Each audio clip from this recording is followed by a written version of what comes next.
If you examine your marriage and your life, I would even say if this is not your first marriage, and you have brought all the baggage of your previous hurt, and that's how you are choosing to interact with the person now, you are not giving to them as Jesus gives to the church. I don't know any other way to say it to you, because you're almost making someone else who didn't commit the crime pay for what someone else did. And I get it from listening to people that that's hard. But the truth is what happens is, and it's why oftentimes, if you look just statistically, that the second, the third, the fourth falling apart of marriages gets easier and easier and easier, because I stop investing as much each time. I know I'm not going to invest as much this time because I got hurt by this. And so each one's easier to break.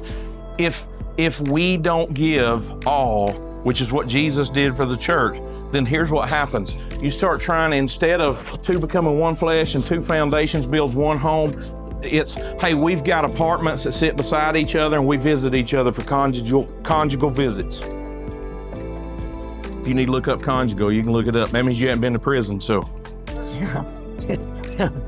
Everybody went, oh, maybe you've been to prison. I don't know.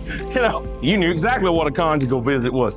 But the foundations can't be separate like that. The foundations have to be together.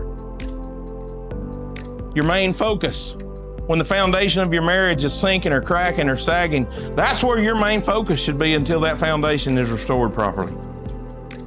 Too many people try to throw themselves into their work. They even try to throw themselves into some idea of ministry or some hobby, why? Because they're looking for something to sustain them or to nourish them outside of the fact that the reason that there's a problem has to do with one of the two's personal individual foundation. And the foundation of the home won't get fixed until the individuals get their foundation in Christ fixed.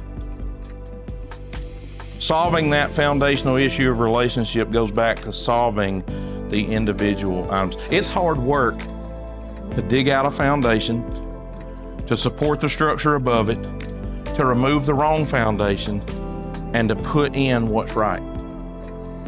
It's hard to do that because you can't go into the home and we're going to tear the whole thing down. It usually just doesn't work that way that well. You got to try to deal with what's there, and you got to and it's hard work. But when you do that, when two are pursuing, the foundation of the church will only be as good as the individual foundations, and then for those who are married, the marriage foundation.